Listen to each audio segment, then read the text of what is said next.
Voilà les amis, bonsoir à toutes et à tous, bienvenue sur Terre de TV. Ce soir encore, je suis très content de vous recevoir pour une nouvelle émission.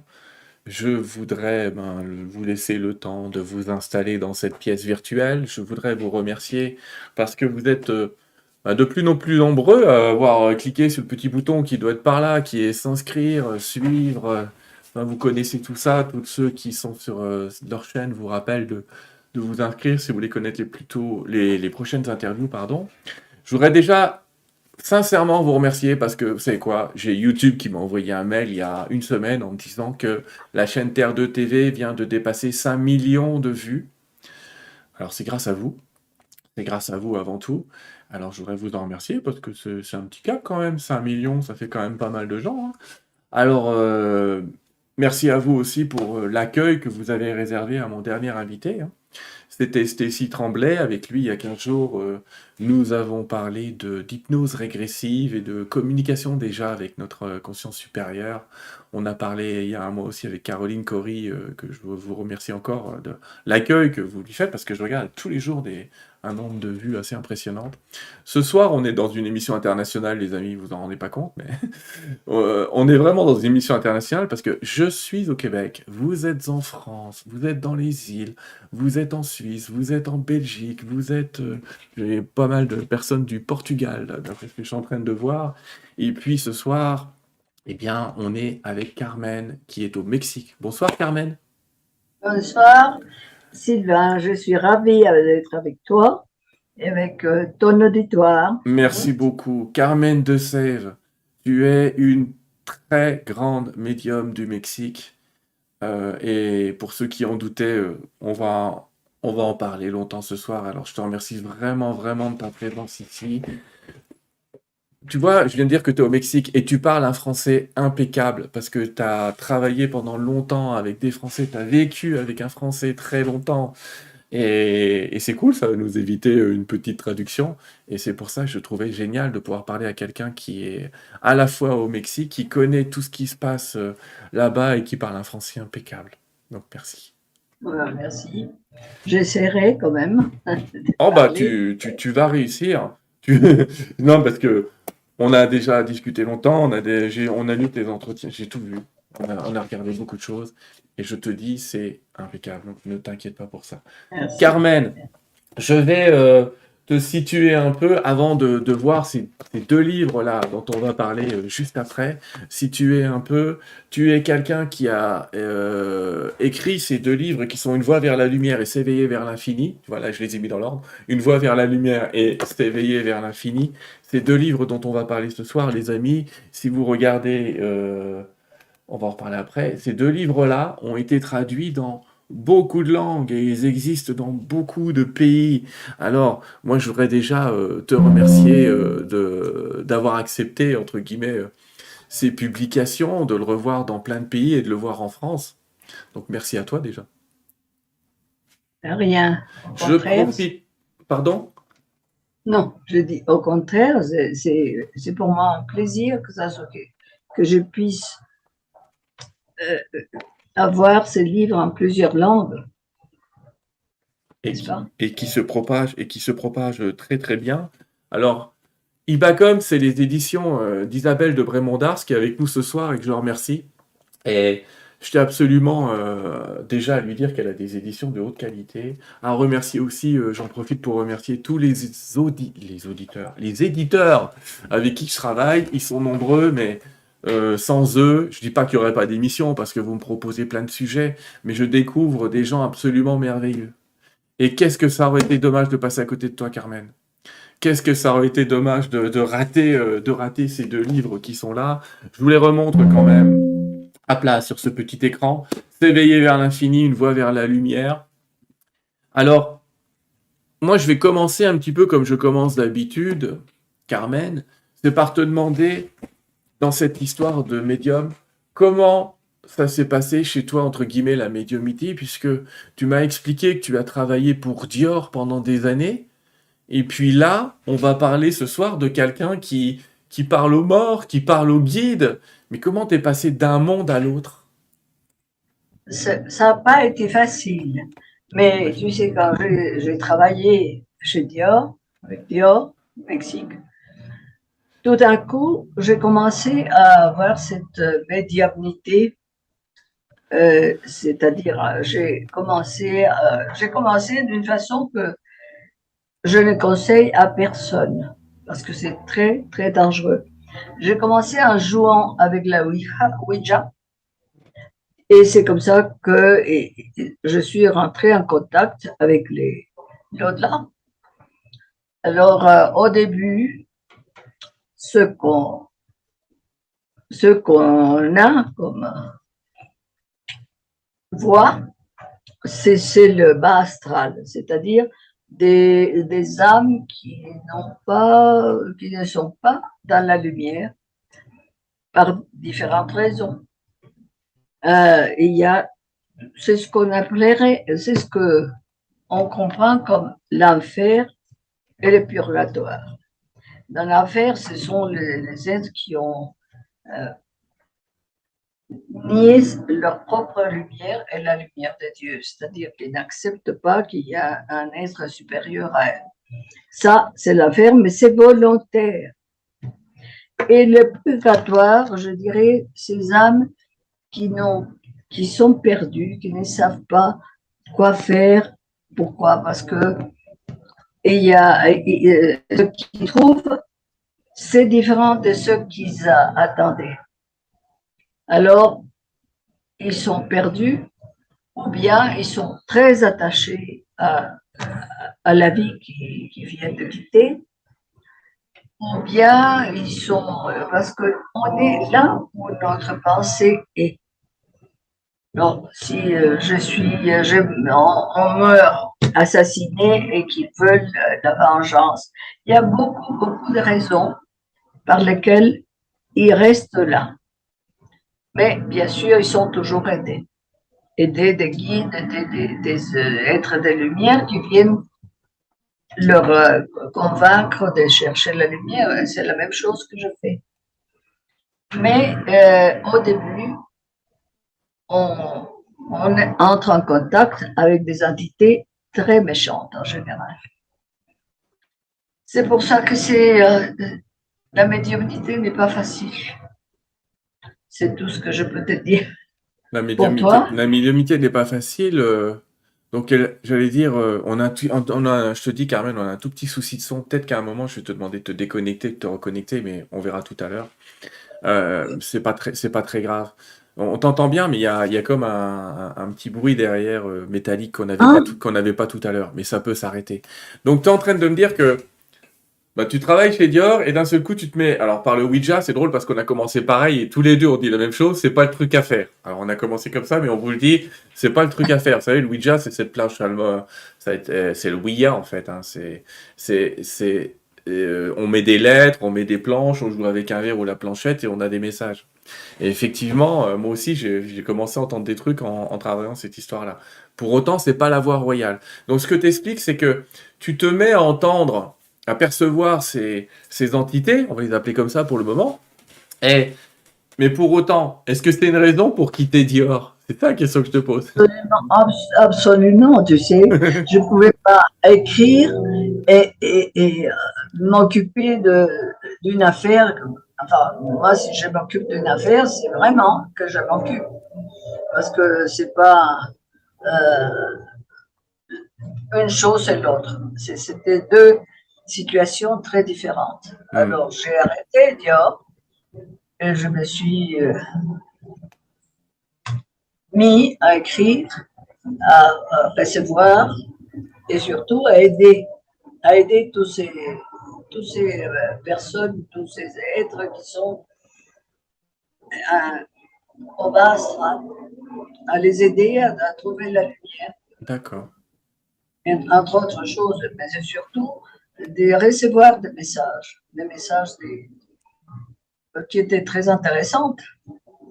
Alors, j'ai reçu pendant 7 ans ces messages et on me disait qu'on attendait que j'écrive un livre. Je disais non, je ne peux pas écrire un livre parce que je n'ai jamais écrit un livre, je ne sais pas écrire. Mais les choses se sont données. Hein. J'ai trouvé des gens qui m'ont aidé, enfin un qui m'a aidé surtout. Oui, Et c'est comme ça que j'ai commencé à écrire, d'accord. tu vois. Alors, à écrire, ça c'est intéressant qu'on en parle parce que tu es en train de me parler de ton processus de travail avec les guides, enfin avec les guides, avec tous ces esprits que tu entends. Et toi, tu écris, mais c'est une écriture intuitive, une écriture inspirée, une écriture automatique, tu sais, il y a tous ces phénomènes. Non, non, non. C'est intuitif, c'est transmission de pensée, c'est télépathique que j'arrive, enfin ça me vient à la tête, Oui, un mot, je l'écris. Tu d'accord. sais, je ne sais pas lequel va suivre ou le message que va suivre. Et quand je crois que c'est une chose qui n'est pas, le, mon crayon s'arrête. Je sais que c'est pas ça. Alors je commence et puis ça, le crayon commence à se bouger par lui-même. Tu vois. La D'accord, plume commence à bouger par elle-même.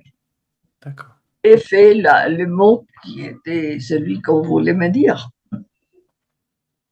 Et c'est vrai que donc tu passes par cet apprentissage et tu en parles dans S'éveiller à l'infini. On va démarrer par celui-là, c'est ce que je t'ai dit, en expliquant cet apprentissage de dire attention à vous tous, jeunes médiums en puissance, vous allez, entre guillemets, de toute façon vous faire avoir par des entités qui sont partout, j'allais dire. Et finalement, ce qu'on explique, c'est que quand on ouvre un canal, on l'ouvre à la fois à la lumière et on l'ouvre à l'ombre. Mais tu expliques quand même que dans le livre, que c'est plus facile de capter l'astral. C'est peut-être même ce qu'il y a de plus facile de capter ces entités un petit peu perdues. Bien sûr, parce que le bas astral est celui en fréquence vibratoire qui est pareil au qui est avec le monde physique.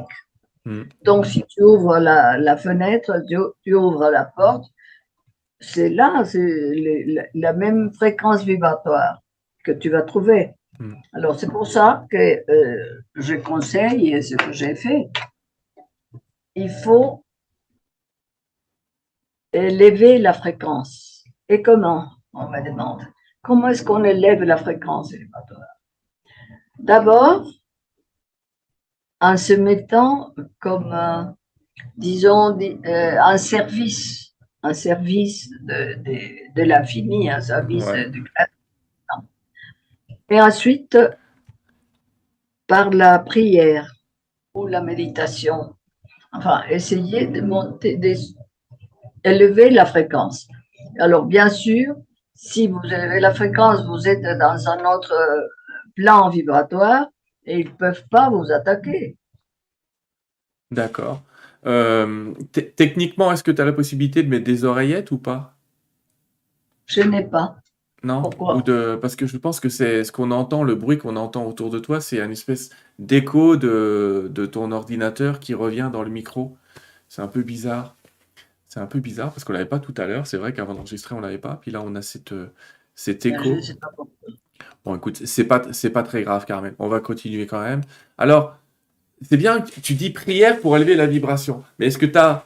Parce que les gens, là, tout de suite, ils vont nous dire, mais quelle prière? C'est quoi prier? Est-ce qu'il y a une prière spécifique? Est-ce qu'il faut réciter la prière du Padre Pio? Est-ce que j'appelle Jésus, Marie et tout ce que je connais? C'est quoi? Quel type de prières peuvent nous élever?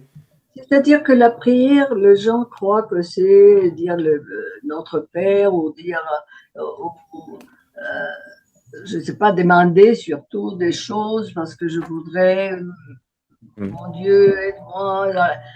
C'est pas demander, c'est se mettre en harmonie avec Dieu, avec le Créateur, avec le tout, disons, parce que on fait partie d'un tout. Et c'est-à-dire que c'est accepter ce qu'on a, parce que c'est nous-mêmes qui l'avons choisi, et faire le meilleur qu'on peut. Mais c'est surtout demander, euh, oui, de l'aide si vous voulez, mais surtout de, de savoir que d'où viennent ces messages. Il faut demander de l'aide à ça. d'accord. Discernement, c'est ça le mot. Discernement, d'accord. Donc, en fait, toujours être attentif et toujours être attentif à ce qui se passe parce que ça peut même bien démarrer et, entre guillemets, terminer différemment. Alors, dans tes communications, toi, il y a combien de temps tu prends pour préparer une communication avec quand tu vas quelque part ou quand tu sais que tu vas travailler? Ça se fait rapidement maintenant ou est-ce que tu prends un bon quart d'heure de rituel avant? Oh non, non, rapidement. Maintenant, ça se fait rapidement. Rapidement, oui. Enfin, j'ai fait avant une espèce de méditation en demandant, me couvrant des lumières, en, en demander la protection de guide, et voilà. D'accord, ok. Et qu'est-ce que tu penses que on va essayer de faire un petit parallèle. Qu'est-ce que tu penses que sont ces entités de l'astral? C'est-à-dire, les gens, ces parasitages, en fait, ils viennent d'où? Les entités de l'astral, les bas astrales, Ouais, sont des âmes qui perdent leur corps et qui sont dans la méchanceté, dans l'obscurité profonde et qui ne veulent pas sortir de là. ouais. Alors, ils sont très malheureux parce que ils nient leur propre lumière et la lumière de Dieu. Et c'est pour ça qu'ils essayent, comme ils sont malheureux, ils essayent de rendre malheureux à tout le monde. Ouais, en fait, ils essayent de piquer l'énergie comme ça, piquer une énergie chez les gens qu'ils Aussi, contactent. aussi piquer la lumière parce qu'ils n'en ont pas. Ouais. Alors, ils vous font du mal, beaucoup de mal.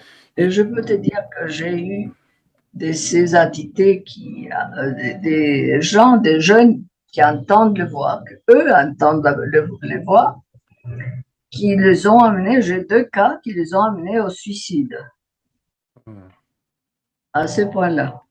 Parce que à moi, oui, au début, on me disait, tu ne pourras pas te faire de nous et on va t'amener au suicide. Alors, je disais, bon, si vous pouvez, parce que je ne me laisserai pas. Mais ils sont très méchantes. ouais, ça, c'est terrible. Je fais un petit commentaire pour remercier Dianche de son soutien à la chaîne, c'est gentil comme tout. Euh, J'ai envie, Carmen, il y a quand même. Je vais positiver les choses parce que tu vois, si tu viens de dire, l'astral, c'est des âmes qui sont coincées, mais tu le dis dans ton livre, elles sont pas Ah coincées à oui, vie, elles sont pas coincées ad vitam aeternam, comme on dit, depuis toujours pas et du pour tout, toujours. pas du tout. Même ceux qui sont dans l'affaire, Hmm. ils ne sont pas coincés pour toujours. Mais les autres qui sont là parce qu'ils ont des attachements, parce qu'ils croyaient qu'il n'y avait rien et puis tout d'un coup ils se voient vivants et ils ne savent pas quoi faire. Les gens qui ne trouvent pas ce qu'ils attendaient selon ses croyances, Hmm. qui sont perdus. Non, pas du tout. C'est pas pour toujours. C'est pour un temps. Parce que quand on change de manière de penser, c'est fini. On va à la lumière. On va en On parler tout va. à l'heure, on va parler de ce rôle de passeur d'âme que tu as et qui est un rôle merveilleux et en même temps, quelle charge, quelle responsabilité tu as vis-à-vis de ça, parce que c'est pas rien, il faut pas faire n'importe quoi. Et tu le fais super bien, on va voir ça tout à l'heure. J'aimerais d'abord, dans les livres, les amis, je vous fais la typographie du livre. Vous allez voir des passages qui sont écrits en italique et qui correspondent aux communications que Carmen a avec des esprits, on va les appeler comme ça, et aussi en gras avec des anges, des guides qui sont les tiens, qui sont peut-être d'autres guides qui interviennent de temps en temps. Et on voit ces messages qui expliquent très clairement, avec beaucoup de recul, le sens de l'existence. Et puis tous ces petits cas particuliers que tu évoques un peu partout. Et dans ces grands messages, il y a une idée qui est très importante peut-être à diffuser, qui est que Dieu ne condamne personne. Il n'y a pas de condamnation à l'astral. Vous n'êtes pas condamné à l'enfer par une entité qui vous est supérieure. Les gens, ils y vont tout seuls. tu comprends que Dieu est amour. Mm. Dieu est amour, donc il punit pas. C'est une contradiction de dire ça. Nous sommes ces créatures et il nous laisse le libre arbitre de nous manifester comme on veut. Oui. Donc, si on finit par rentrer ou être dans l'ego, et c'est-à-dire l'ego, c'est la séparation parce que finalement, on est un tout. Oui. On fait partie d'un tout. Dieu et sa création. Nous, on est tous la même chose. Mais on est venu ici pour expérimenter la séparation. En se croyant séparés de Dieu et de tous. Et c'est pour ça qu'on a peur. C'est de là que l'ego commence. Comme on a peur, on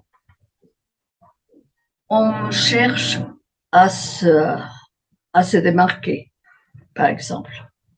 Comme ça, on croit être plus sûr. On a besoin d'être accepté, en croyant que c'est comme ça qu'on est aimé. On a besoin de posséder des choses, de possession de choses, bon, ça nous console un petit peu. Mais le pire de tout, c'est le contrôle, c'est-à-dire le pouvoir.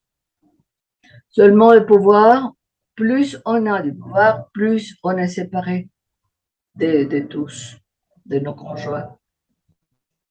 Donc ça, c'est l'ego. Et quand on est dans l'ego, on est dans la séparation, n'est-ce pas? Ouais, et tout ce qui s'est séparé, c'est le mot opposé de l'amour, c'est ce qu'on disait tout à l'heure. L'amour Oui, unit oui. toujours, et tout ce Ben oui, qui tend à la séparation par des castes, par du pouvoir, par de l'argent, on va le voir tout à l'heure, que ça devient des obstacles à notre élévation d'âme. absolument. Parce que qu'est-ce que c'est que l'amour, n'est-ce pas? Mais l'amour, c'est une énergie de cohésion, d'union. C'est la force, c'est l'énergie qui unit le créateur avec sa création et ses créatures entre elles. Ça nous unit à faire un tout. On est un tout avec tout. Il n'y a rien qui soit en dehors du créateur, des dieux. C'est intéressant quand Donc, tu dis il n'y a rien qui est en dehors du créateur, parce que quand tu dis ça, il faut que nos amis comprennent que rien, ça comprend l'inverse, c'est tout. Donc ça veut dire que même l'astral est dans le créateur. tout. Même ce qui nous semble négatif est dans le créateur, parce que t'as beaucoup de gens qui disent ça, Dieu n'a pas pu créer ça, Dieu ne peut pas laisser faire ça. Mais si, tout. Soit il est tout, soit il est rien. Mais bonne nouvelle, il est tout. Oui, oui.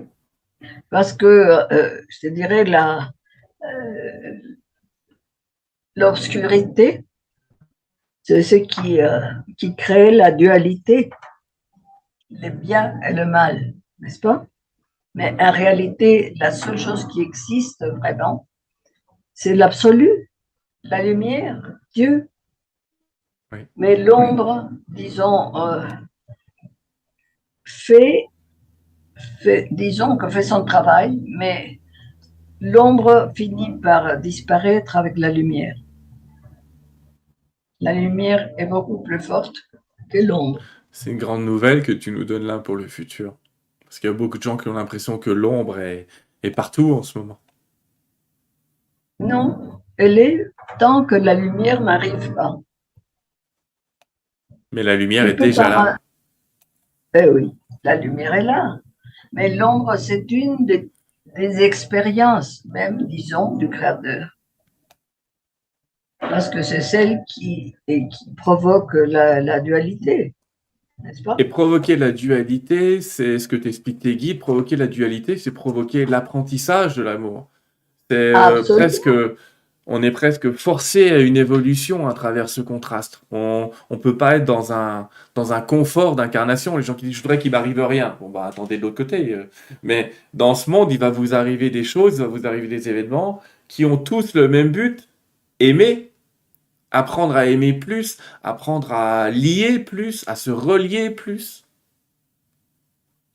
Oui, parce que on vient justement, on vient dans ce monde pour expérimenter la dualité, mais pour et aussi pour créer, c'est-à-dire pour on est créateur aussi. Donc on crée notre vie, on choisit même avant de venir ce qu'on veut apprendre, ce qu'on veut expérimenter, n'est-ce pas? Oui. Oui, ça c'est intéressant parce que tu parles. C'est pour ça que je vous invite vraiment de toute façon à lire les deux, parce qu'on va pas pouvoir parler du contenu intégral des deux livres. Quand on parle de s'éveiller à l'infini dans ce livre-là, tu as ces conversations avec les guides où ils viennent vraiment tout nous expliquer pourquoi on est là, pourquoi on s'incarne, pourquoi on se réincarne, quels sont les défis qu'on s'est lancés, quel est le rôle de l'amour, quel est le rôle du karma aussi, quel est le rôle des réincarnations. Et dans cette histoire-là, tu dis on choisit pourquoi on s'incarne, donc tu réexpliques avec les guides qu'on choisit sa famille, on choisit le contexte, on choisit l'époque. Et tu dis aussi que, bon, tu dis aussi qu'on est tous incarnés quelque part en même temps, et que toi tu es incarné dans, je sais pas comment dire, tu es incarné dans toutes tes réincarnations, ça fait même bizarre de le prononcer comme ça. Je suis toutes mes réincarnations, mais tu expliques bien à quel point on est déjà cette unité qui a l'impression d'être séparée, mais qui est unie par toute cette somme d'incarnations dans tous les temps et tous les espaces. Donc parce que toutes les incarnations se font en même temps, c'est-à-dire dans, dans ces plans-là, le temps et la distance n'existent pas. Donc, il paraît que tout se passe dans un présent, un éternel présent. C'est une chose qu'on n'arrive pas à comprendre. Mais enfin, c'est ce qu'on m'a Difficile. dit. Mm. Oui, on arrive à l'intuition, par l'intuition, que c'est peut-être vrai. Bon, alors, les différentes incarnations se passent en même temps, tous en même temps. Pourquoi? Parce que l'étincelle divine, notre vrai et notre être supérieur, décide de se manifester et se expérimenter dans le monde duel pour développer son pouvoir créateur et pour expérimenter, c'est tout. Donc, on descend ici et il se projette en différentes personnalités. Laquelle maintenant, c'est vous, c'est une de vos personnalités. Disons que c'est comme la tête d'une pieuvre Ouais. avec ses tentacules. Chaque tentacule est en train d'expérimenter une chose qui va directement à la tête, n'est-ce pas, qui est notre être supérieur. Ça alimente, comment on dit, ça, toutes nos vies, qui sont en même temps, sont pour compenser les unes aux autres. Quand il y a une personnalité qui est vraiment dans l'obscurité, il y a une autre qui essaye d'élever la fréquence. Mais tout ça, c'est des mouvements, on m'a dit. C'est pas dans le temps, c'est pas maintenant, passé, futur, tout est en même temps. C'est difficile à comprendre. Oui, c'est forcément difficile à comprendre pour nous qui avons l'impression d'être presque, j'allais dire, bloqués dans notre temps. Mais c'est intéressant aussi de se dire que tout est compensé, et tu le disais tout à l'heure, et c'est un message important. Il n'y a pas une vie plus importante qu'une autre, il n'y a pas des petites vies et des grandes vies. C'est un équilibre total et permanent qui est fait. C'est ça qu'on cherche. C'est ça qui. On parle du karma, qui c'est très mal interprété comme châtiment, comme punition. C'est pas ça. C'est euh, une loi qui sort de la loi cause-effet. Oui, Chaque cause a un effet. Donc, si on fait une action négative, on aura l'effet négatif. Si on fait une chose positive, on aura l'effet positif.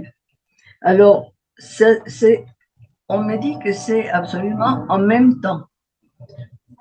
Et cet effet peut être dans une autre vie qui est en train de se passer en même temps. C'est pas nécessaire que ça soit dans la même vie.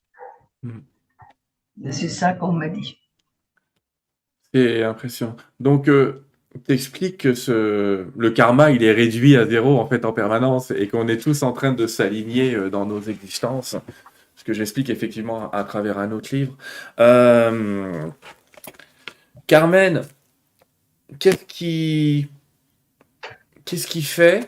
On va passer, tu sais, à la deuxième étape. On va passer dans ce livre-là, les amis. On va passer de ce livre-là. Je le répète, je vais vous donner mon avis. Après tout, j'ai le droit. Celui-là est un livre merveilleux et je vous inviterai presque à démarrer par celui-là, même si Carmen a écrit celui-ci en premier qui était très bien, vous allez voir, mais S'éveiller à l'infini, il va vraiment vous donner toutes les bases de la vie spirituelle, du pourquoi on est là, du à quoi ça sert, du et pourquoi, est-ce que je suis puni, et il aborde plein de thèmes, tu parles même de tes dialogues avec un grand compositeur, vous verrez, tu parles du suicide, on va en parler tout à l'heure peut-être de celui-là, du pardon, du péché, des thérapies, des régressions même dans les vies passées, tu parles d'un tas de sujets avec à la fois des entités pour avoir leur avis et à la fois les guides. Et c'est ça qui est intéressant. Entre ceux qui sont entre guillemets partis il n'y a pas longtemps et ceux qui sont là-haut depuis, on a l'impression toujours, et qui ont une vision de recul. Donc ça c'est le premier livre les amis. Dans le deuxième livre que tu as coécrit avec Jocelyne Arellano, qui a participé à ce livre aussi, là on entend beaucoup plus parler de ce qu'on va appeler ton rôle de passeur d'âme. Autrement dit, les âmes t'appellent ou des gens t'appellent parce qu'ils sont coincés. Et ça fait peur à tout le monde, Carmen. Tout le monde se dit, ils ont entendu parler de ça, nos auditeurs ici ont l'habitude de nos émissions, ils ont entendu parler de gens qui seraient coincés entre deux dimensions. Alors la première question, avant même de te demander comment tu fais pour les aider à s'en sortir, c'est, mais qu'est-ce qui fait qu'on reste coincé entre maintenant et j'allais dire ce monde de lumière? Qu'est-ce qui fait qu'on reste coincé? Qu'est-ce qui fait qu'une âme, en quittant le corps, peut rester coincée sur Terre? Ouais, comme je disais, il y a plusieurs raisons. Il y a la raison, la première, on croit qu'il y a rien. Je viens d'avoir justement, il y a 2 jours, quelqu'un comme ça. Il croit qu'il n'y a rien. Notre pensée est créatrice, donc il n'y a rien. D'accord. Il ne sait pas quoi faire, le pauvre. Bon, Ça, on va les prendre un par un, alors, ces situations. Alors, je pense qu'il n'y a rien. Ça, ce serait le cas, par exemple, de gens qui sont athées, oui, il n'y a pas la religion, une oui, fois qu'on est, et c'est des gens qui répètent toute leur vie, une fois qu'on est mort, il se passe rien, de toute façon, vos conneries, c'est n'importe quoi, ou des choses comme ça. Cette personne-là, en fait, elle se retrouve dans ce qu'elle imaginait. Après, il n'y a rien. Et à force d'avoir répété, après, il n'y a rien, elle se retrouve soit dans des zones sombres, soit carrément dans le noir. c'est ça, oui, c'est ce qu'ils me disent. Ouais. Dans le froid, dans l'obscurité, mais surtout, ils sont vivants. Et c'est ça ils savent pas quoi faire. Où est-ce que je vais aller s'il n'y a rien? Alors, il paraît que c'est euh, une expérience horrible, d'après ce qu'on me dit. Et je vais bien le croire. Mais enfin, je te dis, je viens d'avoir un cas il y a 2 jours. Raconte-nous, Lui, si tu il veux n'était bien. pas. Si, il est parti et je lui ai expliqué. il était étonné de trouver quelque chose qu'il n'attendait pas. Mais il est parti. Ça, c'est un cas. D'accord. Il y a d'autres qui ne trouvent pas ce qu'ils attendaient, selon ses croyances de religion, religieuse ou pas, ce qu'ils attendaient. Par exemple, ils attendaient quelqu'un qui les juge, qui leur dise d'aller au purgatoire, ou à l'enfer, ou au ciel. Mm. Et ils ne trouvent personne. Donc, C'est, non plus, ils ne savent pas quoi faire. ça, c'est particulier parce que dans le livre, tu parles, ça m'a choqué, je t'en ai parlé un peu avant, mais de l'histoire d'un prêtre, donc qui passe sa vie à prêcher l'éternel, le royaume des cieux, tout ce que tu veux, et qui se retrouve coincé. Et qui dit, ben oui, mais comme tu dis, c'est pas comme j'attendais, quoi. C'est c'est bizarre. Et il y avait en lui la culpabilité aussi, parce qu'il disait qu'il prêchait les choses pas comme, tout à fait comme le prêche l'Église, Mm. mais en essayant d'être plus en avance pour avoir plus d'audience, mais sans vraiment se rentrer là-dedans, rentrer dans les connaissances autres, mais simplement comme ça. Donc, il avait la culpabilité vis-à-vis de l'Église.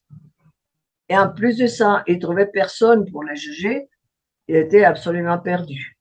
Mais bon, Ouais, mais comme ça, tous, ouais, il a ouais. trouvé la lumière. Bah, grâce à toi, on va voir après comment. T'as ces autres cas de gens qui partent, entre guillemets, et qui restent parce qu'ils ont une œuvre inachevée et que cette œuvre comptait plus que tout. Oui, oui, parce que je t'ai dit, il reste attaché à ceux qui viennent de quitter. Donc, tout leur intérêt dans la vie, c'était finir cette œuvre-là. Ils ne peuvent pas, alors ils sont désespérés. Mm. Et pour eux, il y a tout. Le tout, c'était ça, n'est-ce pas? Alors, ils ne peuvent pas le faire et ils sont désespérés. C'est fou parce que tu es en train de nous donner une grande leçon de vie qui est que la meilleure mort, c'est quand on a lâché tous ses attachements. C'est-à-dire, on profite de tout ce qui est sur Terre, mais on s'y attache pas. On ne s'y C'est accroche ça, pas comme si c'était la chose la plus importante. voilà. Voilà, c'est ça qu'il faut. Mais tu sais, j'ai vu, tu le verras dans le livre, des gens qui sont attachés à un meuble, Mhm. des gens qui sont attachés à une collection de porcelaine. Ouais. C'est comme incroyable, hein. C'est fou de se dire, je suis resté à cause d'une collection, quoi. On se dit, c'est incroyable. Alors, tu parles aussi d'autres cas de gens qui étaient des hommes politiques ou des hommes influents et qui, Hein. parce qu'ils ne peuvent plus dominer, c'est pareil, se- sont perdus parce que l'idée d'aller dans un monde où tout le monde est à égalité leur est insupportable. Et ils t'en parlent comme ça. Non, c'est-à-dire qu'ils sont attachés à leur pouvoir, tu Oui. vois. Ils sont vraiment tristes parce qu'ils ne peuvent plus Mm. euh, rien faire. Et ils sont là. Ils sont là. Donc, finalement, ils s'en vont. Mais tu sais, il y a des. Je ne sais pas si je le mets dans le livre, mais certainement dans un de mes Article. choses que je mets dans le blog. Mm. Tu sais, Oui. que ces hommes, une fois qu'ils sont dans la lumière, ils te disent c'est terrible parce que pour avoir le pouvoir, on fait n'importe quoi. Ouais. On tue des gens, ça nous est égal, mais on n'arrive pas à la plénitude, jamais. Tout au contraire. Parce que Mm. plus on a du pouvoir, plus on est séparé.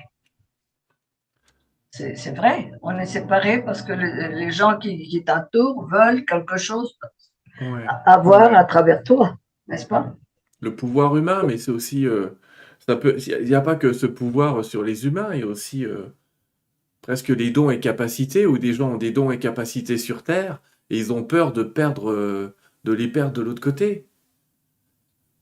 Ça va Je sais, jusque-là, ça va jusque. Moi, je te parle d'un cas que je connais, d'une dame qui oui, était médium et qui vient me voir en me disant, mais de l'autre côté, je suis pas médium parce que tout le monde entend. Et elle était contente qu'on vienne la voir comme une grande médium, tu vois. Mais là, elle est plus l'ego, médium. Voilà, donc elle se dit, l'ego. c'est exactement. Donc elle dit, je peux encore être médium entre les deux mondes, et de l'autre côté, je pourrais plus être médium. Il faut lui expliquer qu'elle sera peut-être plus que ça, qu'elle peut être un gardien, qu'elle peut être, j'en sais rien, mais et c'est Je dingue. vais te dire, ouais, tu dis là une chose très importante.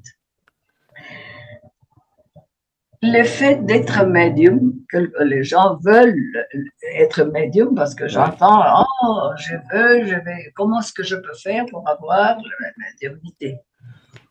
Alors, parce que si on est, il y a quelques-unes qui sont médiums, comme cette dame, qui trouvent qu'elles sont supérieures. C'est la supériorité qu'ils cherchent. Moi, j'ai un don que personne n'a, et puis je peux demander, chose qu'il ne faut jamais, demander ce qui va se passer. Par exemple, comme je suis médium, et on me dit, mais demande à tes maîtres qu'est-ce qui va se passer avec la guerre L'Ukraine. d'Ukraine, des choses comme ça. Alors on croit pouvoir savoir n'importe quoi. Voilà l'ego. Et ça, Et ça, avec l'ego, c'est on n'avance compliqué pas. parce que c'est un des meilleurs moyens aussi de canaliser l'astral et d'entendre des réponses, mais qui appartiennent pas au plan de lumière, mais qui appartiennent à des plans d'ombre, qui vont inventer des réponses. C'est ça. On en parlait tout à l'heure, Carmen, entre nous.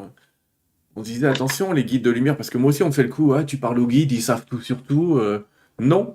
Par contre, ils sont capables de nous aider à nous poser les bonnes questions, à voir les choses sous le bon angle. Voilà. Mais c'est pas Mais regarder dans pas, le futur, ça. non. Et c'est ça. Il te parle pas si tu demandes le futur. Est-ce que je vais mourir bientôt? Est-ce que je vais avoir ce voyage? Est-ce que, non. Rien. Rien du futur. Enfin, on doit pas demander parce que c'est pas ça. Ça, c'est Au moment intéressant où on ce que demande tu des dis, choses Carmen, comme parce que ça, tu me le disais tout à l'heure. Tu me disais, moi, je demande rien. Et tu disais, en fait, je demande à ce qu'on me donne ce que j'ai besoin de savoir. oui, c'est ça. Si ce qu'il me donne, c'est bon pour moi, parfait. Ça s'appelle la Mais je, sagesse, hein, ça s'appelle la sagesse. Tu sais, c'est ça. il y a une blague, Carmen, que tu connais peut-être. Tu connais la différence entre un intellectuel et un sage? Non, Un intellectuel résout les problèmes qu'un sage aura su éviter. voilà, c'est ça. Voilà, Et, c'est parfait. et c'est souvent ça le problème. L'intellectuel s'occupe surtout des choses de ce plan, n'est-ce pas? Ouais, Et ben, le sage, plutôt, va plus loin. ouais. Dans les raisons qui font que les gens peuvent coincer de l'autre côté, il y a aussi des gens qui... Tu parlais tout à l'heure de culpabilité de la part de ce prêtre, mais il y a d'autres types de culpabilité. Tu as un exemple dans ton livre où tu parles d'une mère qui veut rester parce que elle attend que sa fille lui pardonne quelque chose. Oui, c'est ça. Non, c'est un monsieur, je crois. C'est un Ouais, monsieur qui voulait que ses enfants le pardonnent. ouais, c'est un monsieur, Parce pardon. qu'il Ouais. avait même une vie tout à fait superficielle, euh, très plein d'ego pour lui. Hmm. Et puis, il ne s'était pas occupé de ses enfants comme il fallait. Donc, il voulait avoir, il était là parce qu'il voulait avoir le pardon de ses enfants. Ouais. Et il m'a écrit, m'a dit de leur dire quelque chose, enfin qu'il regrettait beaucoup sa façon Oui. d'avoir été. Et finalement, après quelque temps, il est venu en me disant, maintenant, quand j'ai réfléchi ici, je me rends compte que vouloir le pardon des êtres euh, bon, avec lesquels on a fait du mal, c'est un peu disons, d'ego. On veut qu'on nous pardonne pour que eux, ils sentent qu'on est bon, qu'on est bien. Ouais. Donc, je comprends que c'est un peu de l'orgueil qui me mène à ça. Et je veux pas qu'ils gardent un mauvais souvenir de moi. C'est ça. D'accord. C'est intéressant ce que tu dis là parce que tu viens parler de l'orgueil et tu sais, j'ai en mémoire ce qu'on appelle les 7 péchés capitaux. Et je me dis que peut-être que ces 7 péchés capitaux, si on reprend, ils peuvent être des motifs de rester coincés. On a l'orgueil, l'avarice, donc les gens qui restent coincés à leur argent, alors quelque part, Oui, l'envie, donc des gens qui n'ont pas terminé, qui ont encore envie d'autre chose, oui. et qui sont la colère. Tu parles de ces âmes Ah, coincées par colère. ah oui, ah oui. On va s'arrêter un peu sur la Par colère exemple, quand même. la vengeance, n'est-ce Hmm. pas? C'est le cas qui sont, qui veulent la vengeance. Tout. C'est impressionnant. Ça, je, euh, là, je crois que je parle des âmes qui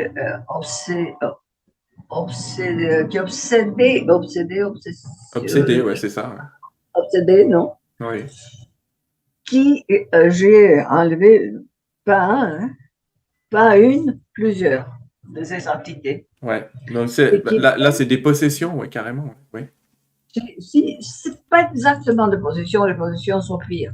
Mais Oui. oui, il s'a- il s'attache et rentre dans l'aura de la personne et leur fait la vie impossible. Mais ce sont des êtres, comme là-bas, il n'y a pas de temps, ce sont des êtres qui viennent de l'époque des Romains, de l'époque de l'Inquisition, tu sais, parce que ils meurent avec une idée, c'est des évangés. Ouais. Et ils trouvent l'âme, cette âme qui leur a fait des choses, dans un autre corps. Et ils disent, ça m'est égal, mais c'est lui. Et je vais lui faire la vie impossible. Et j'ai enlevé pas mal de cas comme ça. Parce que qu'est-ce que j'ai fait? Tu m'as demandé tout à l'heure. Oui, Comment voilà, en partant un peu dans la pratique, j'allais dire. je, Comment tu les dégages? je rentre en contact, c'est-à-dire je leur parle et je leur demande qu'est-ce qu'ils ont, pourquoi est-ce qu'ils sont là. Et c'est une conversation, tu sais, Ouais. une conversation. Alors je leur dis, c'est plus là où vous êtes. Vous n'avez pas de corps, donc personne ne peut vous voir. Vous ne pouvez pas vous manifester dans ce plan. Donc, et vous êtes un esprit. Et il y a une vie pour les esprits qui vous attend. La seule chose que vous devez faire, c'est chercher la lumière. Ouais. Alors, il y a, en général, c'est facile. En général, ils s'en vont parce qu'ils en ont marre d'être dans l'obscurité, dans le froid, comme ils me disent. Mais il y a très peu qui veulent pas aller. Non, pratiquement pas de cas. Il y a des cas où ça met 2 ou 3 fois. Ouais, c'est ce que j'allais dire. Il y a des cas où on te voit intervenir 2, 3 fois sur la personne.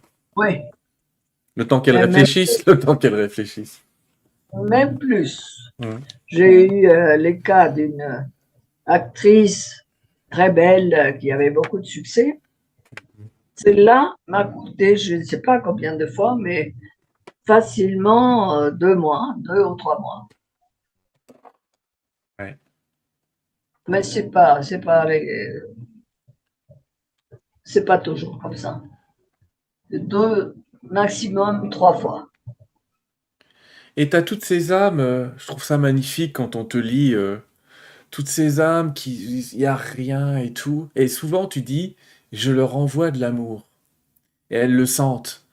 oui. Et on se demande comment tu fais. Enfin, comment tu fais, tu vois, c'est dur d'expliquer comment tu fais pour envoyer de l'amour parce que ce côté palpable de l'amour, tu te mets dans un état de compassion avec eux, quel est l'état dans lequel tu te mets qui te permet d'envoyer de l'amour, comme tu le dis souvent dans le texte. Je te dis comment on envoie l'amour. Notre Mm. pensée est créatrice. Donc, c'est l'intention qui compte.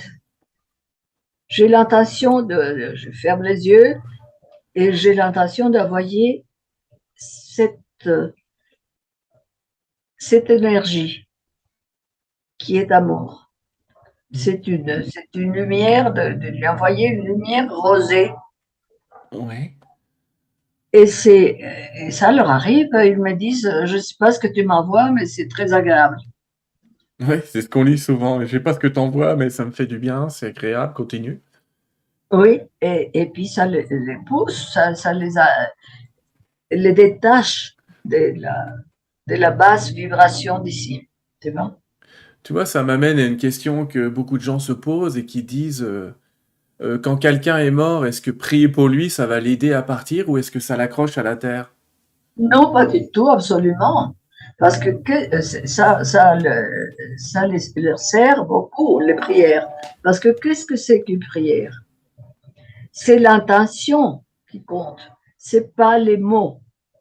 Les mots, bon, si toutes les prières de toutes les religions, ce sont des mantras qui ont été répétés Mm. avec la même intention. Donc, le mantra à soi-même a de la force, n'est-ce pas? Parce Ouais. que elle a été répétée par des millions de personnes avec la même, euh, la même intention. Donc, les prières, c'est l'intention, c'est tout.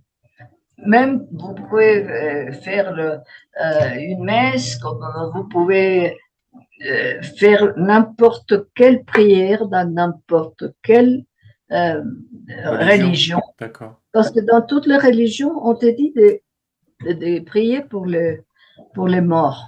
Non? Ouais, Donc c'est vrai. d'accord. Et, Ça, euh, et ça, j'allais dire, c'est les prières qui aident à partir. Est-ce qu'on peut pas être un peu plus méfiant pour ces gens qui sont presque en colère après que ceux qui sont partis en disant je veux que tu communiques avec moi, je veux que tu me parles, montre-moi que t'es là. Est-ce qu'on risque pas d'accrocher l'âme en faisant ça, tu vois, en disant à quelqu'un qui vient juste de décéder montre-moi ta présence, tu vois ce que je veux dire par là? Des gens qui voudraient presque faire du spiritisme au lendemain de la mort de la personne. ah, bon, ben ça dépend de nous, hein, de vouloir être tout le temps en contact avec le défunt. Ouais. Non, ben, ça dépend de toi. Et c'est pas bon, justement, pour eux. Ils me le disent. C'est-à-dire qu'ils sont déjà dans un autre plan de réalité, Ouais. n'est-ce pas? Et dans ce plan de réalité, ils pensent différemment, très différemment que nous ici, et ils ont d'autres travail à faire, tu sais, Ouais. qui c'est de euh, lutter contre ces erreurs, c'est-à-dire, ils pensent les choses du point de vue spirituel, n'est-ce pas? Ouais. Nos, ce qu'on veut ici, c'est que, ah, papa, aide-moi à trouver un travail. Je voudrais ce travail-là parce que c'est celui que j'aime. Mhm. Ils veulent pas, ils vont pas ni le faire, ni ils peuvent pas. Et surtout, si ça nous convient pas, parce que c'est peut-être que ce travail ne nous convient pas pour notre évolution. Alors, eux, ce qu'ils font, c'est nous aider à tout ce qui nous sert à évoluer. Mais on ne peut pas parler avec eux parce qu'ils sont dans un voyage, disons, différent. Il faut les laisser tranquilles et s'ils ont quelque chose à nous dire, bon, ils feront pour nous dire. Mais quand on reste, tu sais, il faut résoudre nos problèmes. Non, demander de l'aide, oui, demander de l'énergie, d'amour, oui, mais c'est tout.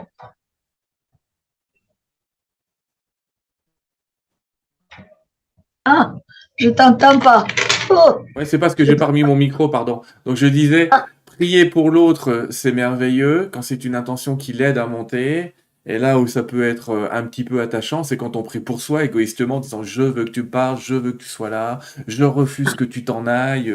Ça, c'est pas terrible, ah, quoi. Ça, donc tu viens de me dire, la prière, quand elle permet d'élever l'autre, elle est bonne. Mais la prière qui consiste à dire reviens vers moi, c'est pas terrible, pas tout de suite. Beaucoup de médiums disent qu'il faut laisser 2, 3 mois à nos amis partis avant d'essayer d'avoir un contact.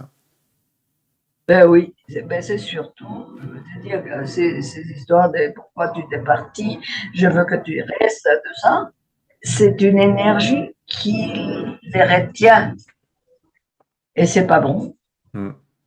Ça, je conseille toujours de pas pleurer trop, tout le contraire.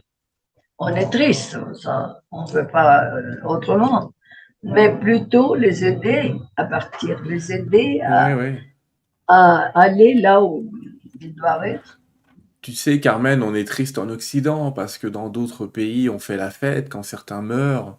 Il y a des pays où on dit enfin ton rêve s'achève et on est presque content pour la personne qui est partie de l'autre côté. Et c'est vrai que nous, on a tendance à pleurer les morts parce qu'on est peut-être en Occident un peu plus dans la possession de l'autre, dans la possession de son corps, du personnage. Et, Donc ça et- et dépend des traditions, ouais. on est plus en matière, c'est pas ça Mm. aussi. Ouais. Et en Orient, ben, ils ont raison d'être contents pour eux parce que c'est ça. Et on se libère euh, Enveloppe. de cette limitation. On est très limité par le corps. Après, c'est normal que la personne vous manque, ça je rassure tout le monde. Euh, alors, dans ces cas de gens qui restent coincés, donc on a ceux qui sont trop jaloux, trop possessifs, trop dans l'ego, etc. Et puis on me pose souvent cette question qui est, et les gens qui ont une mort subite ou qui se suicident, qu'est-ce qu'il en est pour eux? Ah, bon. Les morts souvent, Hmm. soudain. Bon, d'abord, ils sont un peu déroutés, disons, parce qu'ils ne savent pas qu'est-ce que s'est passé. Et il y a quelques-uns qui sont fâchés, mais d'autres, toujours, la, les pensées de chacun. Et il y a quelques-uns qui sont furieux et ils disent pourquoi moi, j'avais beaucoup de plans, etc. Mais après, ils se rendent compte que c'était leur heure. C'est ce qu'ils me disent tous. C'était Tous programmé. qui ont des Hmm. morts comme ça, accidentelles ou par un accident ou soudain, me disent, bon, maintenant je me rends compte que c'était mon heure. Pourquoi c'est mon heure? Parce que avant de s'incarner ici, on choisit sa vie avec aussi le moment de la mort. Même des jeunes que le père vient me voir, est-ce que mon fils est tué dans une moto, etc. Qu'est-ce que je vais faire? Eh bien, ça, c'est donc quand je parle avec lui, même si c'est un jeune, me dit oui, mais c'était mon heure. Ça, c'est pour les morts soudaines. Mais en ce qui concerne les suicides, ça, c'est autre chose. Les suicides, une fois que, bon, ils se suicident parce qu'ils croient que ça sera fini, tout sera fini. Mais ils se rendent compte ils sont toujours vivants. Et toutes les raisons par lesquelles ils avaient suicidé, elles sont là. Plus qu'ils se sentent coupables parce qu'ils n'ont pas eu la force de continuer à vivre et de résoudre les problèmes qui les a fait prendre cette décision-là. Mais il n'y a pas de châtiment du tout, du tout, du tout. Oui, ça c'est important de ils ont parfois peur d'aller de l'autre côté en se disant, je me suis suicidé, donc comme la vie existe après la mort, visiblement, je vais aller en enfer si je vais plus loin. Et toi, tu Voilà, leur expliques: voilà, «Non, non, non, la lumière t'attend dans tous les cas». dans tous les cas. Parce que les suicides, comme la vie, comme Mmh, le mal, comme tout, ce sont des expériences de l'être. Et ouais, même, on nous dit, le Créateur est en train d'expérimenter à travers nous. Donc, toutes, toutes sont des expériences. Parce qu'ils disent, et même ce qu'on me dit, c'est que les anges qui ne sont jamais euh, passés par l'incarnation, enfin qui ne se sont jamais incarnés, ils nous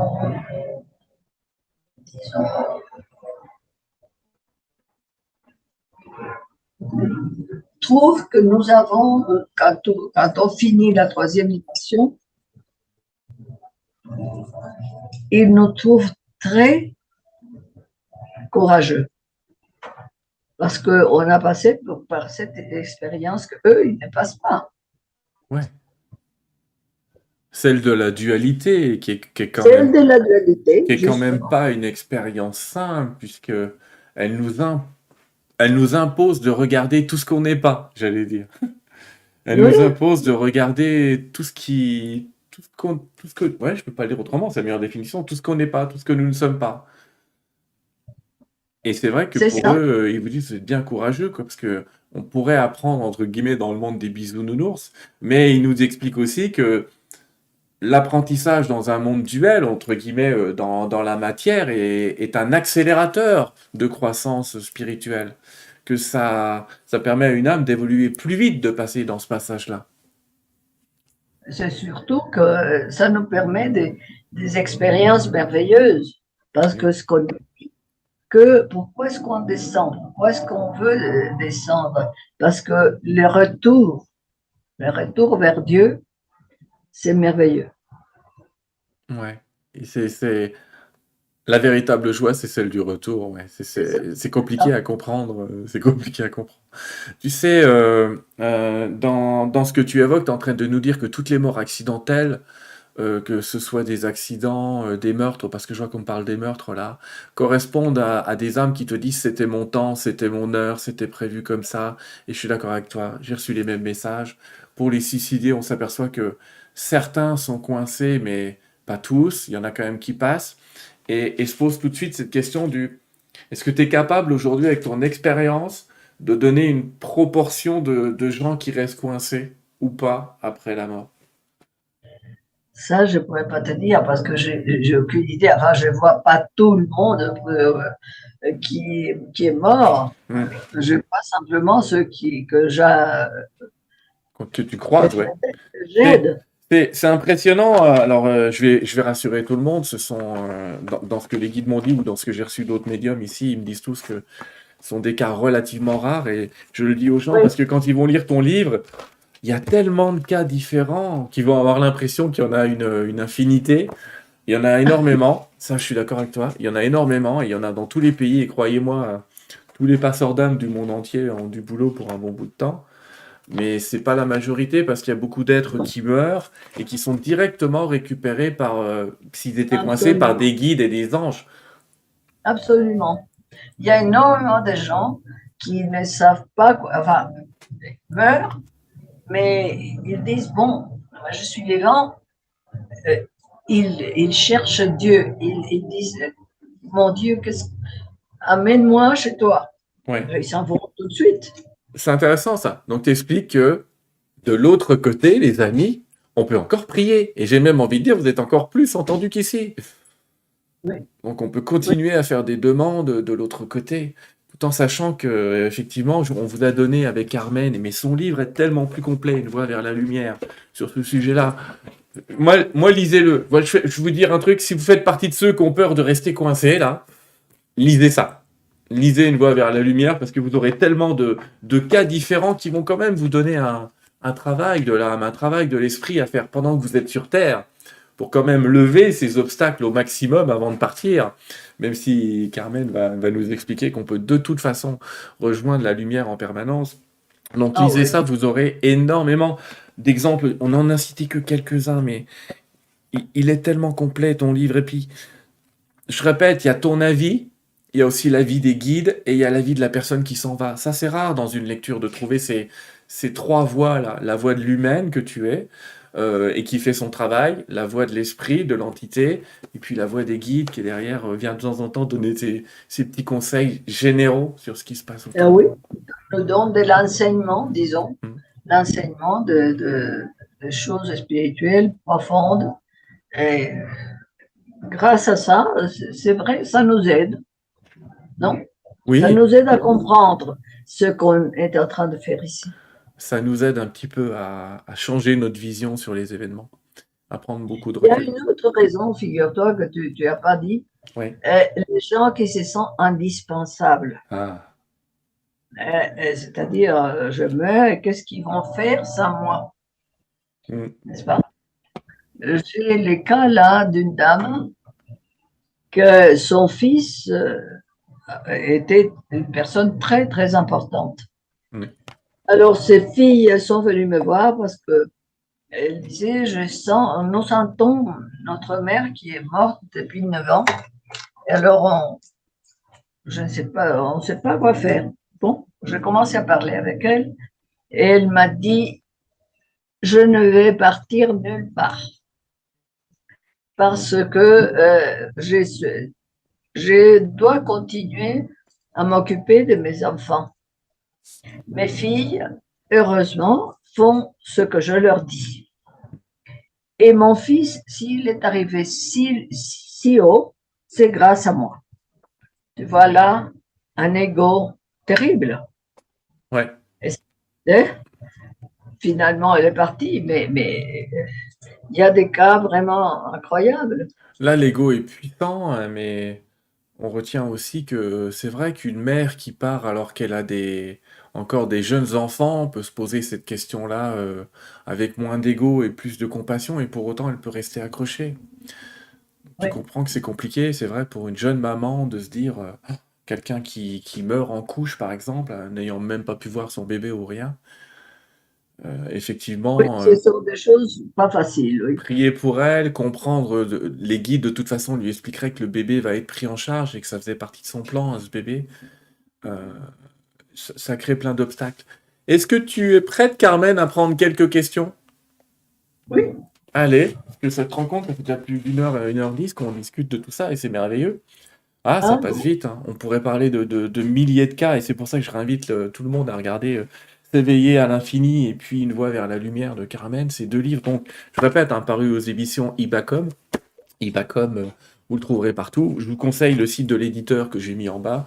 Travaillez avec les éditeurs directement si vous pouvez, c'est sympa. Ça aide l'éditeur, ça aide l'auteur, ça aide tout le monde. Sinon, ben, vous le trouverez sur toutes les plateformes possibles et imaginables. On va parler un peu de ton site aussi tout à l'heure, j'ai oublié d'en parler. Les amis, si vous avez des questions, je vous invite, comme d'habitude, à m'écrire point d'interrogation, votre question et deux autres points d'interrogation. Je vais pas pouvoir prendre les questions de tout le monde, mais je vais commencer à les lire. Et j'en ai déjà vu quelques-unes tout à l'heure qui respectaient ce format. Et c'est bien parce que justement, vous voyez, quand je me balade, ça me permet de les retrouver. Donc, il y a quelqu'un qui pose la question du libre arbitre et qui me dit, ça veut dire qu'on a encore un libre arbitre même quand on est mort? absolument.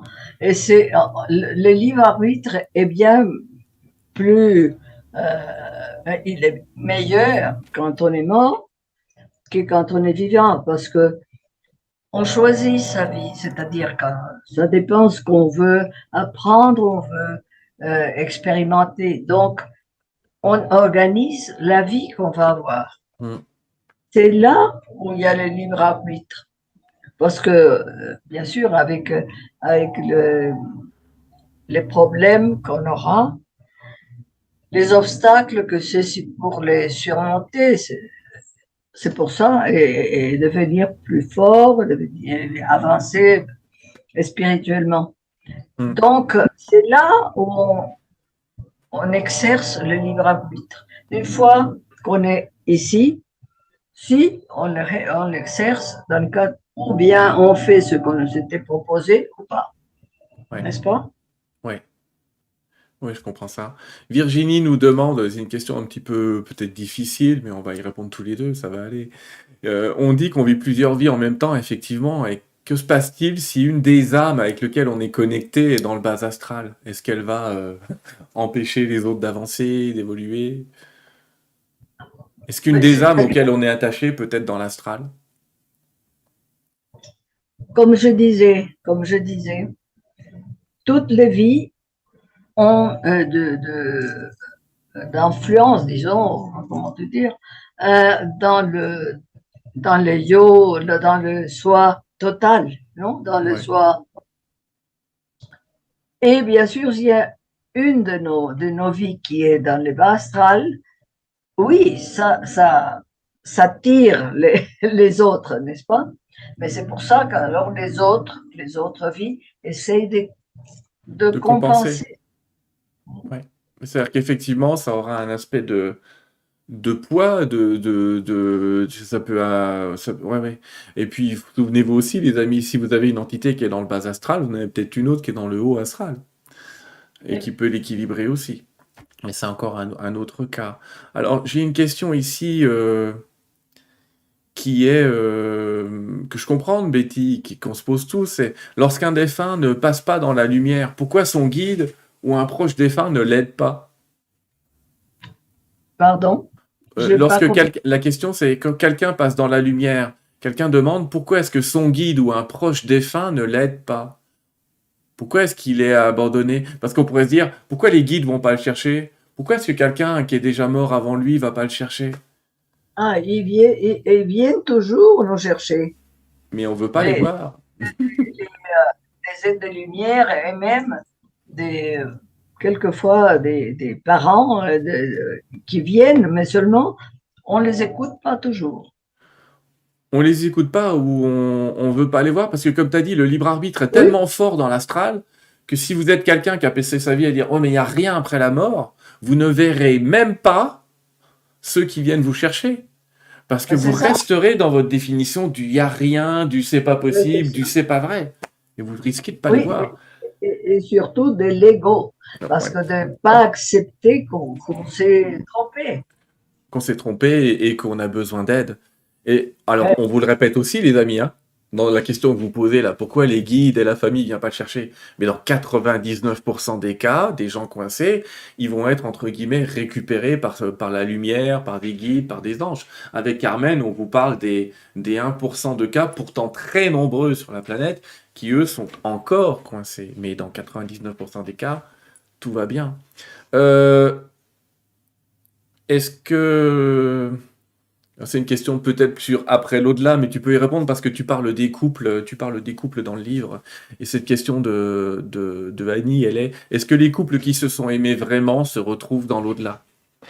bien sûr, bien sûr, on retrouve parce que ce sont deux personnalités, disons, qui ont vécu ici et qui se retrouvent, bien sûr, l'au-delà, dans l'au-delà. C'est pour ça que les gens me demandent, ah bon, ben alors s'ils sont réincarnés, si mon mari s'est réincarné, je vais pas le trouver. Non, non, cette personnalité qui a été mon mari quand je vais à la lumière, il est là, Mm. n'est-ce pas? Parce qu'il y a d'autres personnalités qui font autre chose. Ouais. Ouais, oui, j'entends bien, absolument. Euh, J'essaie de lire les questions, c'est dur parce que vous m'en avez mis beaucoup, les amis, et je vais vous rassurer, hein. Il y a beaucoup de vos questions qui trouvent réponse dans les livres, hein, donc je vous invite encore dans les livres, bien évidemment. Euh, je regarde. Non, là, c'est une question qui est un petit peu particulière, c'est un cas particulier, donc je peux pas trop en parler. Il y a une question qui est, quels sont les signes qu'un défunt pourrait nous faire pour nous dire qu'il est coincé? Je sais pas si tu peux répondre à ça. Non, aussi, je peux le répondre. Mm. Parce que quelquefois, euh, on commence entendre des bruits dans la maison, la télévision qui s'allume tout d'un coup, Mmh. que la lumière s'en va tout d'un coup, sans raison. Alors, ils essayent de se manifester d'une façon ou d'une autre. Et c'est à ce moment-là, c'est pour ça que la famille vient me voir. Et oui, il est là, il est avec eux. Ouais. Alors, tu l'exprimes souvent dans le livre Carmen, cette question qu'on vient de me poser là, enfin, il y en a plein, hein, mais qui est une question de Nélis, elle nous demande, quand une personne n'a pas eu conscience de sa mort, comment est-ce qu'on lui parle? Comment expliquer à son âme avec compassion qu'elle est morte? Quels mots employer? Quand la personne ne sait pas En qu'elle est gros, Nélis, elle nous dit comment je peux l'aider, quoi. Comment je peux lui annoncer qu'elle est morte. Comment faire comprendre à quelqu'un déjà qu'il est plus là, parce que tu l'expliques dans le livre. Il y a des âmes qui sont même convaincues qu'elles sont encore vivantes. Et la première chose que tu leur dis, c'est tu n'es plus de c'est ce vrai, monde. Tu le dis souvent, tu n'es c'est plus de ce vrai. monde. On n'a pas parlé de ça, mais c'est Mm. vrai. Je les trouve beaucoup. Hein. Ils ne se rendent pas compte qu'ils sont morts. Alors, on leur dit, écoute, tu n'as plus de corps, tu n'es plus dans cette dimension, tu n'es plus dans cette réalité parce que personne ne te voit, ni t'écoute. Mm. Donc, ce qu'il faut faire, c'est aller au monde qui est maintenant pour toi, qui est le monde spirituel. Et la seule chose que tu dois faire, c'est chercher la lumière, chercher la lumière. Ouais. C'est toujours, même que si vous avez quelqu'un qui est en train de mourir, il faut lui dire, s'approcher de lui et lui dire, une fois que tu seras sortiras de ton corps, cherche la lumière. Un grand message. Il y a une question ici de Marie, c'est moi qui vais répondre, tu vois. Est-ce bien d'informer les personnes moins ouvertes concernant la suite afin d'éviter qu'elles soient coincées, ou est-ce que le chemin de retour fait partie de ce qui est prévu? Eh bien, je vais te répondre en te disant, oui, c'est bien de les informer, comme exactement Carmen vient de le faire, en leur disant de rejoindre la lumière, parce que vaut mieux prévenir que guérir, quoi. Quelqu'un qui croit en rien, vaudrait peut-être mieux lui dire, écoute, peut-être que tu crois en rien, mais si jamais il y a quelque chose, voilà, je t'invite à faire ça. Plutôt que de lui cacher, de rien lui dire, de lui dire t'as raison, il n'y a rien derrière. Ah non. Ouvrez une porte. On leur dit, si tu veux bien le croire, d'accord, sinon non, mais tu seras, une fois que tu es mort, tu seras vivant. La mort n'existe pas. Ouais. Une question que posent beaucoup de gens, mais j'en prends une de Soleil, qui dit comment savoir si nos parents défunts sont bien dans l'au-delà? On ne sait pas. Bon, il faut, ce que je leur dis beaucoup, c'est si vous faites la méditation, en méditation, on est dans un autre niveau De conscience. de conscience.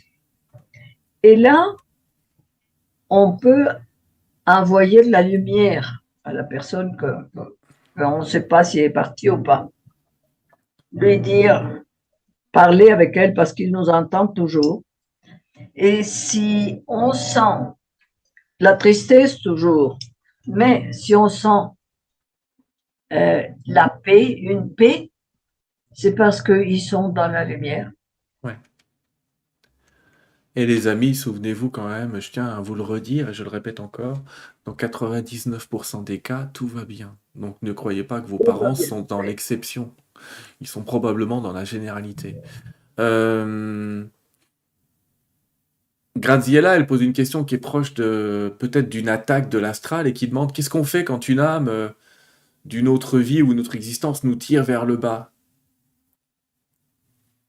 Nous tire vers le bas. Qu'est-ce qu'on fait? Qu'est-ce qu'un médium peut faire quand il est attaqué par l'astral, pour le dire Ah, autrement? ah bon, c'est la prière. C'est tout, la prière et monter notre vibration. Il y a des gens, tu Surtout, comme sais, Carmen, j'ai dit, je ris parce qu'il y a des gens qui vont nous dire ça fait très New Age que vous dites, mais nous, on va vous dire quand ça vous arrivera, ce sera plus du New Age, ce sera la réalité. c'est le New Age. Ouais, mais souvent on dit: «Oh mais c'est très cuit votre truc, la prière», mais je vous jure que quand ça vous arrive, vous allez vous mettre à prier. Vraiment et vous aurez raison. Hem, alors tu as déjà répondu à la question: «Est-ce qu'on retrouve nos parents, nos enfants ou nos amis, Oui. lorsqu'on revient?» Oui, et là, une autre question qui est plus subtile qui est: «Et les tortionnaires aussi, c'est-à-dire ceux qui nous ont fait du mal, on les voit encore?» Ah oui, ah bien sûr, parce que je peux vous dire, même si vous croyez que c'est pas vrai, il y a des cas où on se met d'accord avec quelqu'un dans la salle avant de Mmh. venir, Ouais, pour qu'il nous fasse du mal. Parce que quelquefois, ceux qui nous font du mal, ce mal nous aide à apprendre quelque chose, ouais, à apprendre la miséricorde, à apprendre l'acceptation, à apprendre la tolérance, même les détachements. Enfin, il y a beaucoup de choses qu'on peut apprendre quand il y a quelqu'un qui nous fait du mal. ouais. Tu sais, je le dis souvent en racontant une histoire, je dis: «Imaginez que vous êtes une bande d'amis, vous êtes autour d'une table et vous décidez d'une vie et vous dites: "Moi, je voudrais, avoir un accident parce que je veux dépasser le corps, dépasser l'idée que je ne suis que le corps"», et vous regardez tous les gens qui sont autour de la table en disant: «Bon, alors pour que j'ai un accident, il faut qu'un de vous me roule dessus. Qui?» Alors au début, tout le monde dit non. Mais finalement, celui qui va le faire, ce sera votre meilleur ami peut-être, qui va dire: «Bon, bah, écoute, si c'est vraiment l'expérience que tu veux, moi je vais le faire et je vais le faire parce que je t'aime, parce que c'est ce que tu veux». Donc on se rend pas compte à Absolument. quel point il y a énormément d'amour parfois derrière des gestes qui sont de la haine et impardonnables sur terre, il y a autre chose qui se joue ailleurs. Mais je vais vous raconter une histoire. Ah, vas-y. De, Vas-y, on t'écoute avec grand vous plaisir. voulez, c'est un peu fort, mais bon. Euh, d'une régression, parce que il y a un livre que j'écris, peut-être qu'il va sortir après, sur des régressions. Je Mmh. l'ai écrit avec une personne, une thérapeute qui faisait ça. Alors, il y avait un cas qu'elle m'a raconté, c'est pas dans le livre, que d'une femme qui est venue en lui disant que elle ne savait pas pourquoi et elle ne pouvait pas rester très longtemps pour là. Elle avait de l'anxiété, etc. Bon, elle a dit, ça ne fait rien, tu te lèves et tu reviens. Donc, elle a commencé à voir une, une chose qu'elle avait complètement bloquée. Elle se voyait, une petite fille de 5 ans peut-être, qui s'est cachée sous une table parce que ses parents étaient en train de se bagarrer. Et enfin, le père l'a prise et a abusé sexuellement d'elle. Alors, elle se souvenait absolument pas de ça. Donc, bon, elle a dit, c'est pour ça que je supportais pas, après, que mon père me caresse ou qu'il s'approche de moi. Bon, après, elle lui dit, ben, va, parce que quand on fait ces thérapies, on voit son être, on demande de voir cette âme qui vous a fait mal, imaginez-vous, le père, il le voit et il le demande, et il demande, est-ce que il y a eu un accord entre vous? Elle dit si, oui, il y a eu un accord entre nous. Il voit les deux âmes de lumière, le père et elle. Alors, ils décident de venir comme père et fille. Et la fille avait vu, c'est-à-dire cette femme, elle a vu des vies précédentes où elle était un homme et violé. Une autre vie, un homme qui violait. La troisième vie, un homme qui violait, toujours. Donc, dans cette vie-là, il a demandé à celui qui est son père, lui a dit, maintenant, tu vas me violer pour que je vive la même chose que j'ai fait tellement de fois. Alors le père lui a dit, c'est trop fort ce que tu me demandes. Par amour, fais-le. Et c'est pour ça qu'il l'a fait. Maintenant, elle a compris et elle a dit que son père était sur le point de mourir avec un Alzheimer, je ne sais pas quoi, il ne pouvait pas partir. Elle est allée lui dire, tout est pardonné, j'ai compris, vas-y, il y a un paix. Et il est mort en 2 jours. Ouais, c'est beau parce qu'elle Hein? a réussi à pardonner pendant qu'elle était encore sur Terre.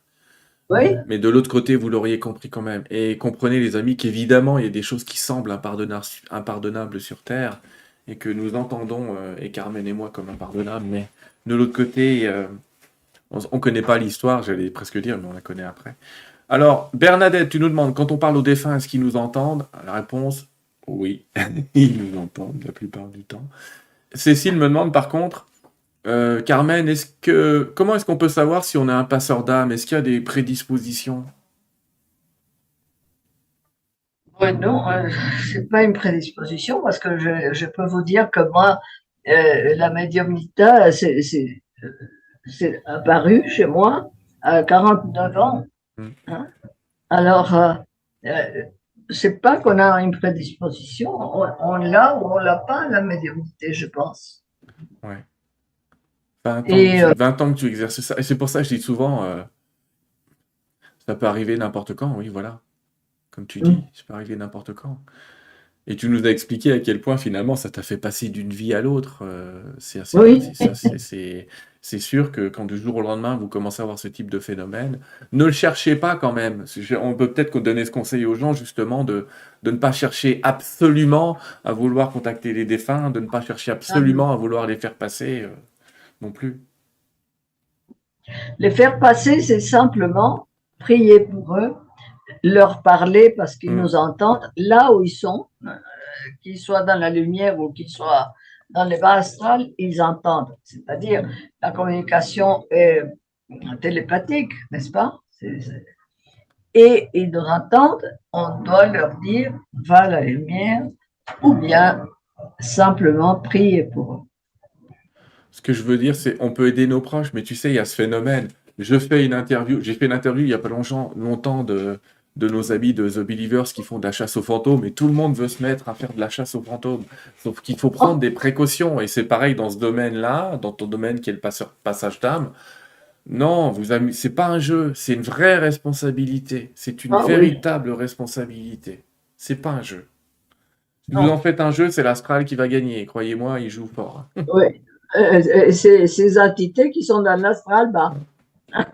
Ils vont vous pomper de l'énergie, mais et donc c'est pas une bonne idée. Donc, si vous voulez prier pour vos proches, si vous percevez une âme qui est autour de vous et que vous voulez l'aider, oui, mais j'allais dire, c'est pas les Pokémon, hein. Vous allez pas les chercher dans la rue comme ça pour savoir où il y en a.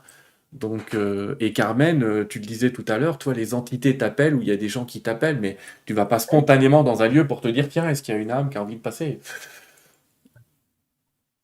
Oui, quand il y a une... Si, parce qu'on m'appelle, Hmm. par exemple, dans des maisons qui Ouais, ne peuvent pas se vendre. ouais. Je crois que j'ai mis Oui, oui, un oui, exemple. t'en parles, ouais, ouais. Et alors, bon, bien sûr qu'elles ne se vendent pas parce qu'elles sont occupées. Alors, je rentre, si je sens qu'il y a quelqu'un là. Ouais. Donc, je me mets en communication, je lui dis de partir, il s'en va. Et voilà, la maison se vend presque le lendemain. D'accord. Et tu le sens, ça c'est cool. C'est une question que je vais peut-être te poser sur le Mexique, parce que tu es au Mexique et nous, enfin, et nous on est en France, j'allais dire, mais moi je suis au Québec. Mais comment est-ce que c'est accueilli ce que tu fais au Mexique? Est-ce que tu sens que c'est plus ouvert qu'en France, ce côté Ah spirituel ou oui, pas? Ouais. ah oui, ah oui. Oui, parce que c'est plus facile ici, Hmm. parce que quand même, il y a comment te dire, une tradition un peu de la mort, tu vois. Hmm. Il y a des fêtes, par exemple, le jour des morts, le 2 novembre, il y a des fêtes et on met des hôtels, des petits hôtels pour les morts. Enfin, il y a toute une tradition où la mort n'est pas cette chose terrible. Mm. Si, c'est terrible comme partout. Enfin, ils sont plus faciles à écouter ces choses-là, tu vois. Ouais, d'accord. Et tu penses que en France, il y a encore des progrès à faire, une ouverture à avoir par rapport à ce C'est-à-dire monde-là? que en France, ce qui se passe, c'est qu'ils sont plus attachés à la tradition, à ce qu'on leur a dit, et surtout qu'ils préfèrent ne pas se mêler de ces choses-là. Et c'est toujours le raisonnement, tu vois. Ils sont très dans dans la raison C'est le côté cartésien, comme on dit. En gros, cartésienne. C'est ça. voilà, c'est ce côté, il est mort, on s'en occupe plus. Et Et c'est on a peut-être pas en France j'allais dire, le culte des ancêtres, entre guillemets, qu'on trouve dans beaucoup de civilisations. non, c'est ça. C'est Mm. ça. Et nous, on a. Alors que notre corps comprend nos ancêtres. Alors que notre corps a l'énergie des ancêtres aussi. Quel moment, Carmen, tu nous as fait passer. Je voudrais vraiment te remercier de ce moment qu'on a passé. 1 heure et demie d'émission qui sont passées très très vite. Il y aurait tellement de questions à te poser. Je vous remercie les amis pour vos questions, mais je ne vais pas faire passer un interrogatoire complet à Carmen, ce serait dommage. Je vous ramène Bon. à ces 2 livres, donc S'éveiller à l'infini, Une voie vers la lumière, donc aux éditions Ibacom. Je peux aussi vous amener vers le site de Carmen qui s'appelle carmendesèves.com. Alors, on précise, les amis, je vous le dis tout de suite, le site est en espagnol, mais les outils de traduction que vous avez dans Google ou les autres outils de traduction peuvent vous permettre de le voir. Tu publies régulièrement des articles qui parlent de tes expériences, qui parlent de tes communications avec des guides ou avec des entités. C'est presque c'est des blogs, comme tu dis, hein. C'est des mini-livres, des mini-moments d'expérience où il y a toujours quelque chose à apprendre. Donc, Oui, je crois. Oui. et est-ce que les gens peuvent te joindre ou est-ce que tu laisses ou pas? Ils me joignent beaucoup par Facebook, D'accord. tu sais. Ok. Alors, ils peuvent le faire. Hein? Ok. Sachant que tu peux pas t'occuper de tout le monde, on va le dire tout de suite, Non, que tu es très occupé et que tu es très très très très demandé. Les amis, euh, je vais te laisser préparer Carmen les mots de la fin. Et je vais parler de hein? l'émission suivante, si tu veux bien. Les amis, je Et vous remercie. Je remercie 1000 fois Carmen. Oui, on a eu des petits soucis de son. Vous me l'avez écrit 10 fois, mais c'est pas grave parce que le message de fond est tellement beau, tellement intéressant chez Carmen. Et puis quand même, faites-vous plaisir. Lisez-les, ces 2 livres. D'accord? Donc, vous allez S'éveiller à l'infini, Une voie vers la lumière, aux éditions Ibacom. C'est vraiment très intéressant parce que pour tous ceux qui s'intéressent à ce domaine, on a quelqu'un là qui maîtrise le sujet, qui maîtrise le sujet des guides, qui maîtrise le sujet de l'autre côté. Donc vous aurez à la fois cet avis-là, je vous dis, ces 3 avis, celui du médium, celui de ceux qui sont partis et celui des guides. C'est une femme formidable que Carmen, et vous allez la découvrir encore sous d'autres facettes. Elle est incroyable, une humilité, peut-être même une timidité, mais en tout cas des capacités réelles et grandes. Donc allez-y, lisez ça, faites-vous plaisir. Les amis, nous concernant, on va se rejoindre dans 15 jours. Alors pour une thématique que vous m'avez demandé, qui au début je pensais que ça m'intéresserait pas, mais au final quand j'ai creusé et que j'ai trouvé un livre grâce à un autre éditeur intéressant, on va parler d'astrologie et du zodiaque dans 15 jours avec Joyce Duval. Joyce Duval, c'est une ancienne journaliste, vous verrez qui fait toujours des articles dans les journaux et qui s'intéresse donc à l'astrologie. On parlera de vos signes zodiacaux avant de passer, vous verrez, le mois prochain avec d'autres interventions que j'allais dire fabuleuses, mais parce que moi, c'est des gens que j'aime, que j'interviewe, donc j'ai cette chance-là. Alors, Carmen, je voudrais encore, et je le ferai jamais assez, te remercier de cette intervention que tu as fait sur Terre de TV. Et puis, je voudrais te laisser les mots de la fin. je te remercie à toi, Sylvain, parce que tu m'as donné cette opportunité. Et je remercie les gens qui nous ont écoutés ainsi.